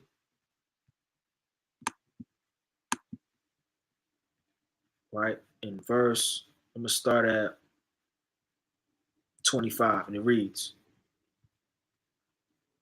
it says, thus saith the Lord, when I shall have gathered the house of Israel from the people among whom they are scattered, and shall be sanctified in them in their sight of the heathen. Then shall they dwell in their land and have given to my servant Jacob. And they shall dwell safely therein, and shall build houses and plant vineyards. I love it because it says plant vineyards. We're going to have that ancient like spirit back on the earth to eat fresh food, not pestilence and diseases bred into these things and all of these different pesticides and sprays and poisons, right? Your fruit don't have no seeds in it. All this GMO food. Yea, they shall dwell with confidence. I'm going to read that again. Yea, they shall dwell with confidence. The Lord likens man to have a confident spirit in him. The Lord said in the book of Hebrews, right, chapter 11 and verse 6. Right, let me get this quick precept real fast. It's impossible to please him, huh? If you don't have any faith. Right, this is the book of Hebrews. Get this quick precept. Chapter 11 verse 6. It says, but without faith, it is impossible to please him. For he that cometh to Yahweh must believe that he is. What does it mean, believe that he is? The Lord has left you a track record of all of his work, man. It's like you hire somebody for a job. And as you hire them for a job, you're looking at their resume. This man is a Mortal Kombat specialist. He has a black belt. Right? He has fought in this war.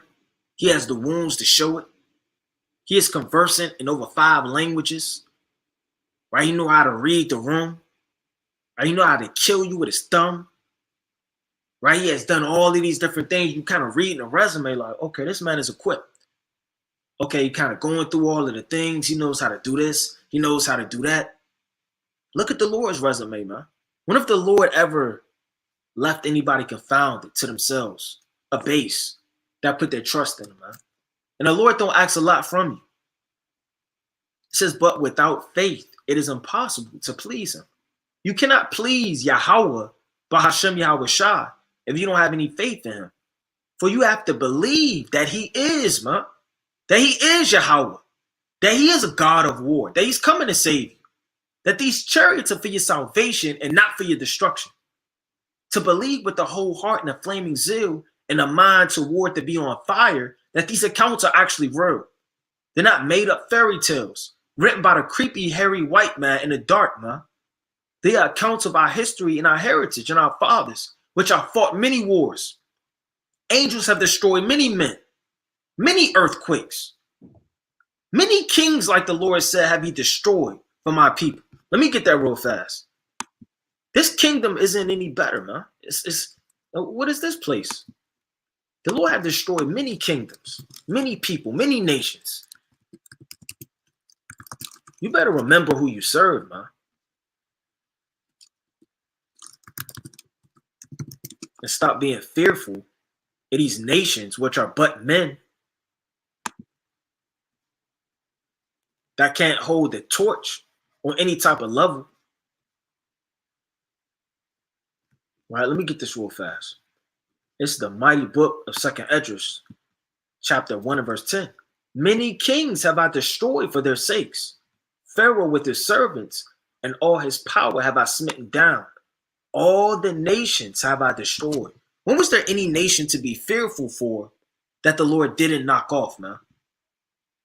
Name one nation, from Egypt to the Assyrians, to the Babylonians, to the Persians and Medes, to the Greeks, to the Romans, to this American captivity, to the 10 toes, which Russia, to any of these kingdoms where the Lord has not showed you that he has the power to debase them and destroy them. Before them and in the east have I scattered the people of 2 provinces, even of Tyrus and Sidon, and have slain all their enemies. So the Lord has showed you by countless times over and over, right, that he's fully capable of destroying, right, our enemies. Right, let me get this real fast.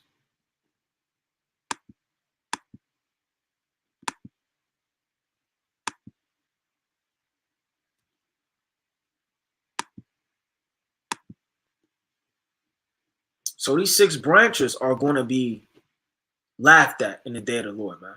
It's going to be nothing. Right, let me get this quick precept. Let me finish this precept, Salaki. Ezekiel 28, they shall dwell with confidence when I have executed judgments upon all those that despise them round about them. And they shall know that I am the Lord their God. Meaning the Lord shows you through comfort and confidence over and over that he's your God. And by strength and destruction is he going to rise up his hand. Let me get this quick precept in Romans.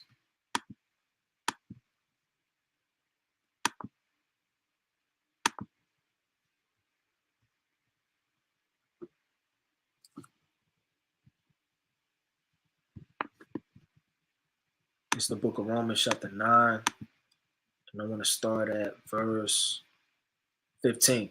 It says, for this, Salakia, for he said to Moses, I will have mercy on whom I will have mercy, and will have compassion on whom I will have compassion. So then it is not of him that willeth, nor of him that runneth, but of Yahweh that sheweth mercy. For the scripture saith unto Pharaoh, even for this same purpose have I risen thee up. Don't get so fearful in the days to come that you start to really think that this system and this beast has power. This system and this beast is going to literally somehow hurt you. You're afraid of persecution. You're afraid of being an enemy of the state. You're afraid of rebellion. You're afraid of death. The Lord said, fear not the sentence of death in the book of Sirach, chapter 41, that I might shew my power. The whole reason why this man even has an army, why somebody's getting shipped off and deployed as we speak in his so-called branch, the whole reason why this beast, this iron teeth reincarnated all over, he even has any structure, is to magnify Yahweh B'Shem Yahushua's name, man. That should give you comfort alone.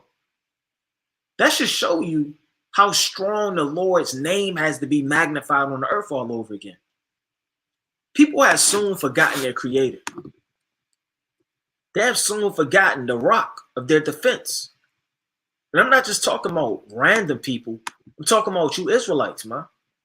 How soon have you forgotten the Lord? Do you not know what God you serve, what means he has, what he can do? Let me get this quick precept. This is the book of Job, chapter 22, right? And verse number 12. Is not God in the height of heaven? Behold, the height of the stars, how high they are. It's the mind of the wicked, man. And thou sayest, how do God know? How can he judge through the dark cloud? Don't have a wicked mind, like the Apostle Paul said, of unbelief. And that creeps in a lot of the times, man. Because the Lord's hand is going to be withholding so long that by the time this stuff actually hits the earth, you're going to be looking around like, where's the Lord at, man? Where the stuff I've been reading about, man? And don't say, do we really exist? I thought by now we're supposed to be, in a chariot. I mean, my city's destroyed. I'm hungry. Let me get this real fast. I'm going to go back to that. In Hebrews. Right?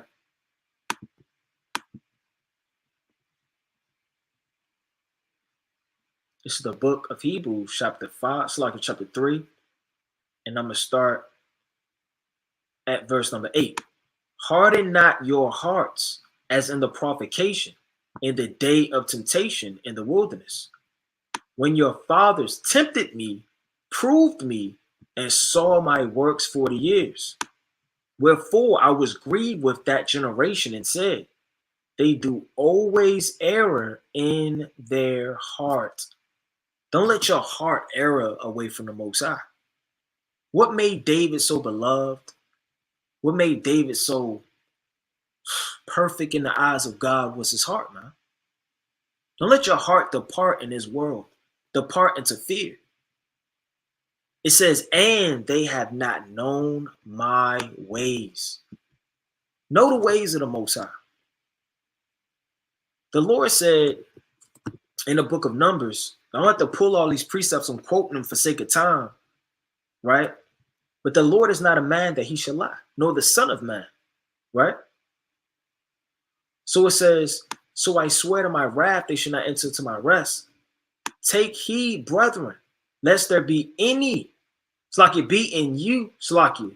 Take heed, brethren, lest there be in any of you an evil heart of unbelief and departing from the living God. That should be the first thing you check. The first thing you get on yourself about. You know what? This is the same God that delivered my forefathers out of Egypt, man. This is the same God that assured me by one angel alone that he could destroy 185,000 Assyrians in battle. This is the same God that blinded men in battle by the hand of Judas Maccabees by 5 angels. 3 on the side of him and 2 leading in battle. Let me get that account. The Lord has sent down 5 angels with over 20,000 men. This should show you by the accounts, by mathematics, by faith, by common sense, that the army of the Lord, as he sends so few, are able to destroy so much in such a beautiful, mighty-like fashion, which seems easy. Let's get 2 Maccabees chapter 10, verse number 29. Let's pull up that account. It's 2 Maccabees chapter 10, and I'm going to start at verse number 29. But when the battle waxed strong, there appeared unto the enemies from heaven 5 comely men upon horses. They're going to war, and there are thousands upon men in army array. The Lord didn't say, he didn't go like this. Hey, Michael, what are you doing? Get down there. There's no account of Michael even being here, man. And he's the war angel. Let me get this real fast.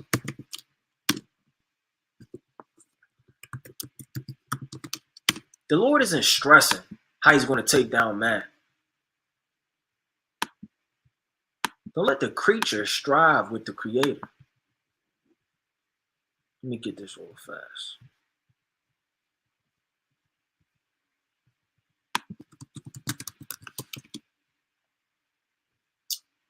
I want to see if I may not be able to get a large number of army soldiers.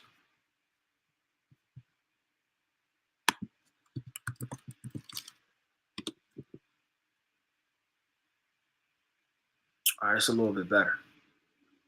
So as you go to war in the ancient time, they will have elephants and different beasts, right, that they rode on, right? And if this is coming at you full blast, all of the army, and they're in army array, they're stomping, they're yelling. There's no telling what they used to say in their own nasty tongue. Death to Israel, or boasting up their false gods. Praise, and then they'll say an idol, or however they were marching in the battle. That could intimidate certain men, man. Now, when it says, let me go back to 2 Maccabees. It says, but when the battle waxed strong, there appeared unto the enemies from heaven 5 comely men upon horses. While everybody was getting it in and the battle was waxing strong, the Lord sent down 5 comely men upon horses, meaning 5 angels, right, on chariots with bridles of gold, and 2 of them led the Jews. So while 2 of them were leading the Jews, meaning what? The Lord sent 2 angels to be over all of the army of Israel, while 3 other angels encamped around Judas Maccabees and took Maccabees betwixt them and covered him, right, on every side, weapons, and kept him safe. So the God of Israel is able to have angels protect you and are around you as you go to war, as you're in war, and while there are bombs dropping on the earth. Don't be fearful that you have no refuge. You have no place to hide. You have no place to go. Because an angel could be a force field around you, man. You have these different movies, these TV shows. What's that movie? The Incredibles, right? Now you have this Edomite. She has a force field around her. There she go right here.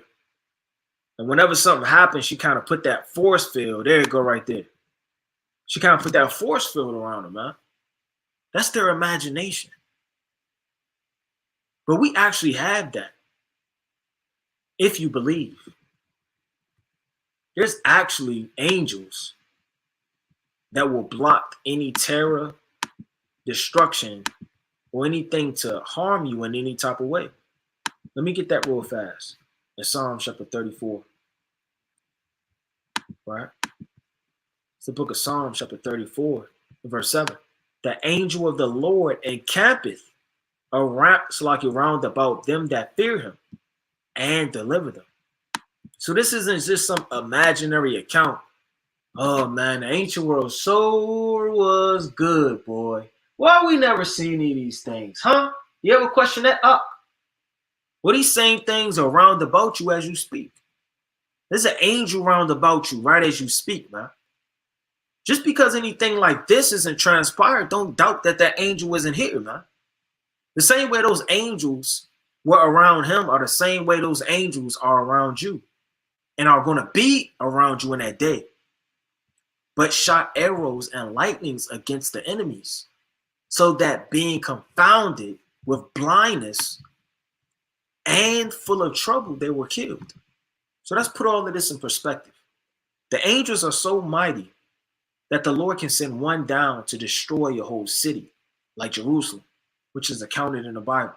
Not only can one angel destroy Jerusalem, the angels, through the power of Yahweh Shem Yahushua, have the power to be able to blind men Like you read about in 2 Kings, the 6th chapter, verse 15 all the way down. 2 Maccabees, chapter 10 and verse 30. And other things that have happened that are not written and accounted for. So I'm led to believe, because it's written, that these angels are going to be having fun and blinding these men and destroying them. As an EMP attack is going to already hit the earth, as the soldiers' numbers are going to already be killed down by war, right? As rising up in World War III to that day. And one thing about the angels, which are not about men, is that angels don't miss when they shoot out of those chariots. The so-called white man is liable to miss. He'll get in that 100-round machine gun and just hold it and just go off.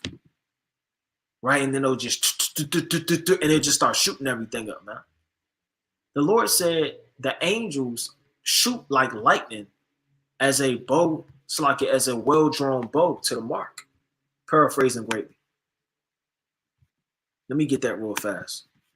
So these angels aren't going to miss in battle, in war.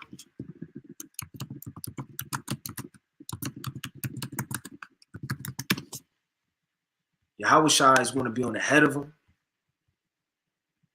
And it says in 2nd Esdras, the 13th chapter, that out of his mouth came forth a fire. That's not talking about he's a dragon. Right? I want to touch on that too. Let's go to the book of Wisdom of Solomon, chapter 5 and 21.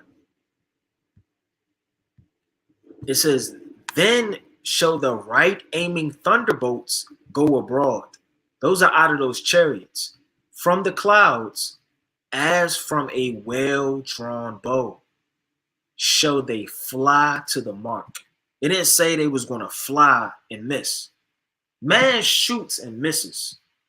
You have assassins, snipers in the U.S. government that are highly trained that boast in their kills. I have 300 kills. I have 200 kills.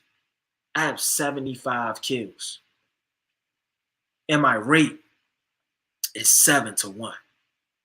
My rate is 7-5, or whatever the case may be. They boast in their aim and their marks. And they receive all type of rewards, diplomacies, right? And all type of honors by the U.S. government. But the angels, they're not going to miss when they shoot. That's another part that's going to make this war more turned up. They're not going to miss. They have the spirit to be able to blind soldiers. It's going to be so much filled with them that they're going to be like women. Like it says, Egypt shall be likened unto a woman in the book of Isaiah. Let me get 2nd Esdras chapter 13.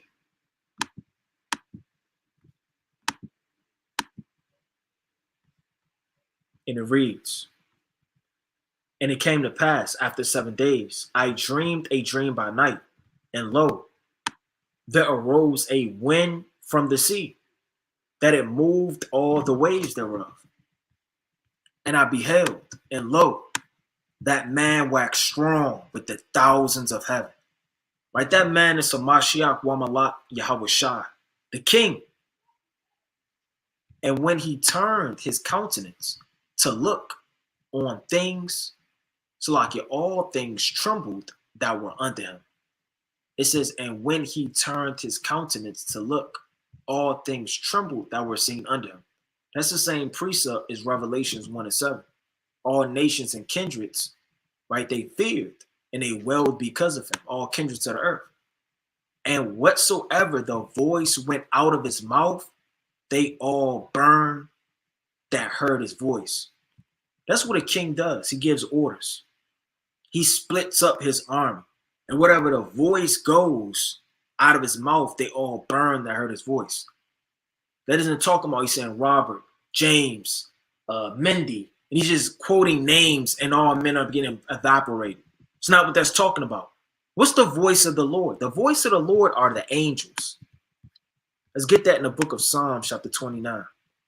So when it says whatever so came out of his voice, it's talking about the angels.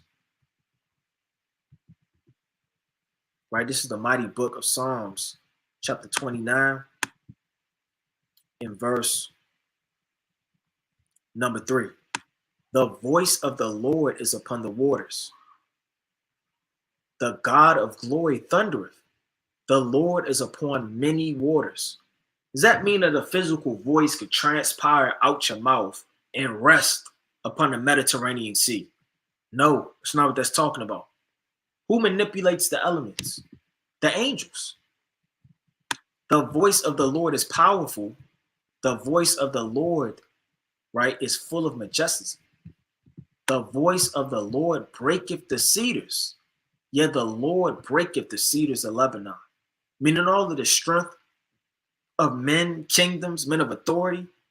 That's not talking about the Lord's voice is so deep and so strong, right, that they have radioactive by hearing the vibrations break the shreds. He maketh them also skip like a calf, Lebanon and Shram, and a young unicorn. The voice of the Lord divideth the flames of fire. The voice of the Lord shaketh the wilderness. Who's bringing flames of fire? Who's dividing flames of fire? Who's shaking up wildernesses? It says the Lord shaketh the wilderness of Kadesh. The voice of the Lord maketh the hinds to clave, and discovereth the forest, and in his temple doeth everyone speak of his glory. The Lord sitteth upon the flood, yea, the Lord sitteth king forever. So as this voice is going out, it's going off to wildernesses, it's dividing flames of fire, it's breaking cedars of Lebanon. What is that talking about? It's talking about the angels. So the Lord is going to be speaking things and having these things transpire out of his mouth to destroy these different kingdoms of the earth and these different men. It says, like as the earth faileth when it filleth the fire. Right? Now, let me go back to 2nd Maccabees. Right? Chapter 10 and verse 31.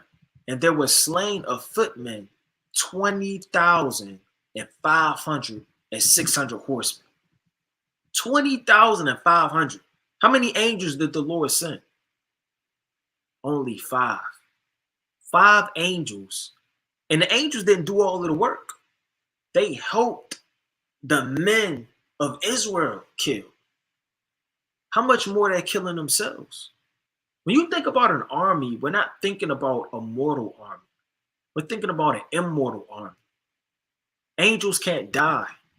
Angels don't bleed. Angels can't be harmed. The day of the Lord is going to be a utter destruction, annihilation of vengeance, which is long time and due perfection. I can't even say overdue, because the Lord has everything on his time. It says, and there were slain of footmen 20,500 and 600 horsemen.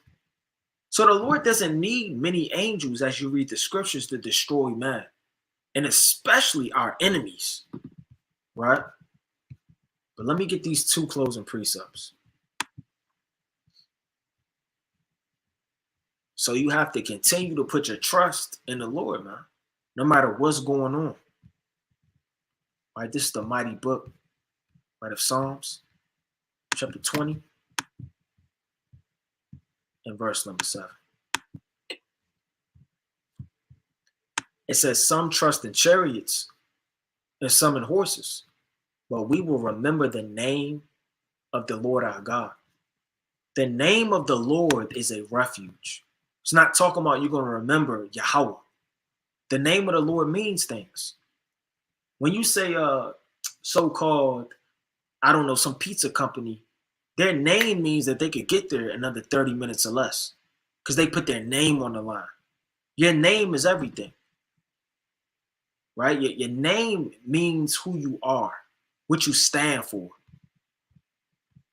Some people name stink. Some people name, like the Lord said through the king Josiah, is like perfume. Right, let me get that real fast. So your name could be pleasant. It could stink. It could be mighty. It could be strong. We have to remember the name of the Lord, man. It's the book of Sirach, chapter 49, in verse number 1. The remembrance of Josiah. Meaning, when you say Josiah, you think of strength, think of burning up those bones and threshing out those priests, cleansing the temple, right? Is like the composition of the perfume that is made by the art of an apothecary and is sweet as honey. If Josiah's name could be sweet, as sweet as honey and like perfume and like a apothecary to heal you in all mouths, and as music at the banquet of wine, meaning what is violins, harps, pianos, guitars, and all type of musical instruments, how much more the Most High? When you remember his name, what he stands for, the wars he waged, the nations he destroyed, right? Let me get the mighty book of Revelation, chapter 3. Right, so keep in mind, as we touched on in the lesson, how many so-called soldiers America has, the neutral nations that are not going to be in a military alliance in the last days, which may wage more, as prophecy continues, right? And those two feathers under the wing kept for the last days in 2nd Esdras 12, in these different nations, which are not going to be utterly destroyed, but saved for slavery and destruction, as well as the high-ranking military empires that are going to be on the earth, right, that are going to wage war against America and our Lord Yahweh Shai,